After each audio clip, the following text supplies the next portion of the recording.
When people hear the phrase, government shutdown, they often imagine something abstract, far removed from their daily lives. But the truth is, a shutdown is not just a political showdown in Washington, it is a ripple that spreads into every corner of society, touching families, workers, businesses, and even you. Imagine waking up tomorrow and realizing that the very system you rely on, whether it's paychecks for federal workers, small business loans, national parks, food inspections, or even the passports people need to travel, is frozen in uncertainty. This isn't just about politicians arguing, it's about what happens when the machinery of governance stops turning, when the gears that keep a nation running suddenly lock up. And the question is, are you ready for what comes next? Before we dive deeper, let me ask, do you think the government should ever be allowed to shut down at all, or should there always be a safeguard to prevent it? Drop your thoughts in the comments, I want to hear your perspective. Now let's break this down. A government shutdown usually happens when Congress cannot agree on a spending bill.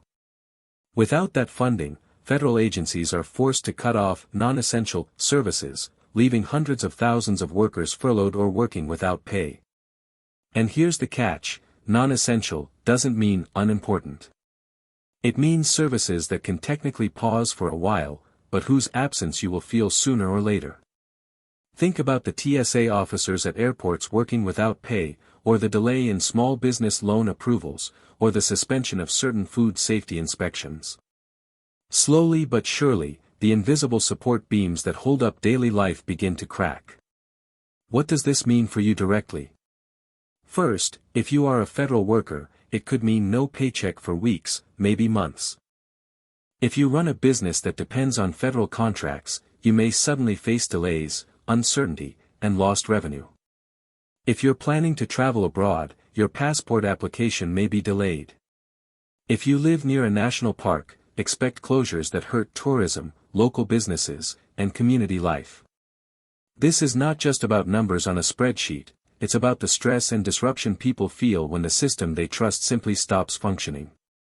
So, let me ask you this, if you went weeks without a paycheck because of political gridlock, how would you adapt?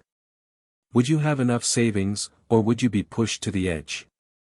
Comment below, I want to know how prepared you feel for something like this. The economic impact of a shutdown grows with every passing day. At first, it feels like a delay, just some paperwork stuck on hold. But as days turn into weeks, businesses that rely on government services start losing money, workers cut back on spending, and communities feel the strain. Economists estimate that even short shutdowns can cost billions of dollars. Billions, lost not because of natural disasters, not because of wars, but because politicians couldn't agree. That money isn't just lost in numbers, it's lost in rent payments, grocery bills, vacations canceled, and opportunities delayed. Every dollar not spent is a ripple,